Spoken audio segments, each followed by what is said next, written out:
ইসরায়েলে ইরানের পাল্টা হামলায় একজন নিহত হয়েছেন, তাছাড়া আহত হয়েছেন প্রায় অর্ধশত ইসরায়েলি।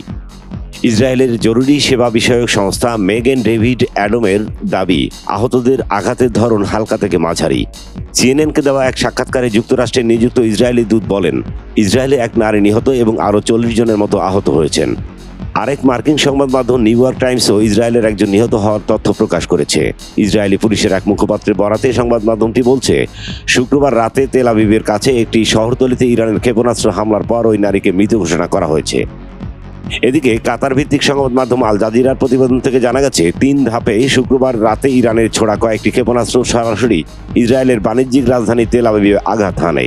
এতে অন্তত 48 জন আহত হন। ইসরায়েলি সংবাদ মাধ্যমগুলো জানিয়েছে, ওই নারীর ইরানি ক্ষেপণাস্ত্রের আঘাতের গুরুতর আহত হন। হাসপাতালে নেওয়া হলে সেখানে তার মৃত্যু হয়। অন্যদিকে যারা আহত হয়েছেন তাদের মধ্যে অন্তত 2 জনের অবস্থা গুরুতর। ইসরায়েলকে লক্ষ্য করে ইরান কয়েকশো ব্যালিস্টিক ক্ষেপণাস্ত্র ছোড়ে, যার কিছু যুক্তরাষ্ট্রের সেনারা ইসরায়েলের পৌঁছানোর আগেই ভূপাতিত করেছে বলে দাবি করা হয়েছে।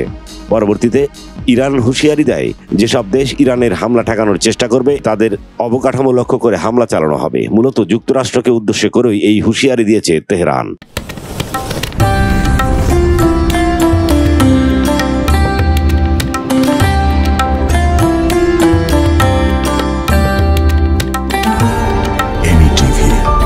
স্বাধীন বাংলার স্বাধীন কণ্ঠ।